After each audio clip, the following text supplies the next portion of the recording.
He was the kind of man you wouldn't notice in a crowd. Quiet eyes, tired shoulders, always rushing somewhere, but never arriving. His name was Arjun, mid-30s, lived in a busy city, worked a stable job, had a small circle of friends, and a long list of dreams he had been postponing for someday. But Arjun was doing something most of us do, without even realizing it. He was chasing happiness. He thought happiness was a destination, a better job, a bigger apartment, a perfect relationship. He believed once he had those things, he'd finally feel complete. But no matter what he achieved, something always felt missing. Like chasing the horizon, it kept moving farther away. One evening, after a particularly draining day, Arjun sat alone in a small cafe. He was supposed to meet an old friend, but they canceled last minute. He stared out the window at the traffic. The sound of rain tapping against the glass made everything feel still and heavy. That's when an old man sitting nearby struck up a conversation.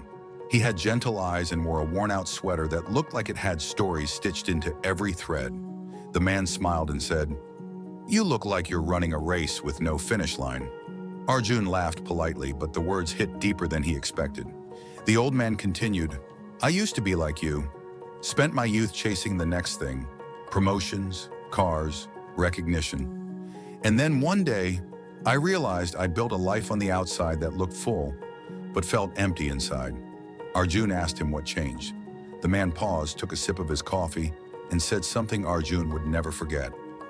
"I stopped chasing happiness and started choosing peace." Those words sank into Arjun like seeds, quiet, unassuming. But something inside him began to shift. For weeks after that night, he couldn't stop thinking about it. He started noticing the way he rushed through his days, eating without tasting, walking without looking, living without being present. So he made small changes.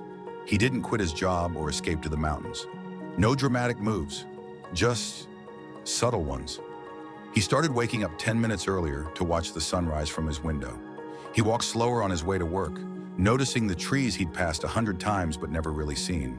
He began journaling, asking himself not what he achieved that day, but what he felt.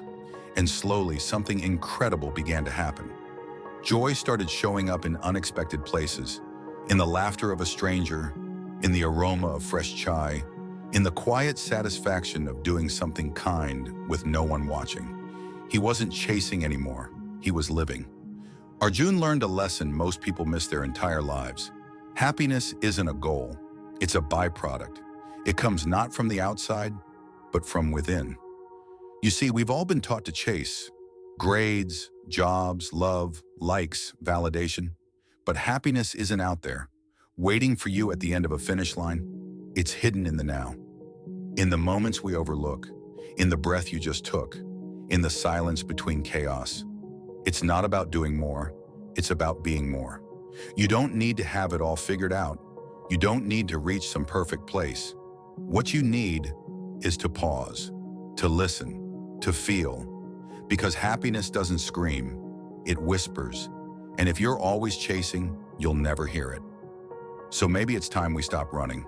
Maybe it's time we just be.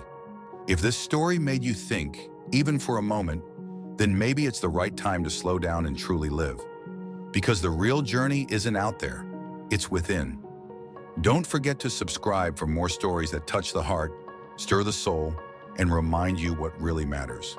Until next time, stay curious, stay kind, and remember, happiness isn't something you find, it's something you feel.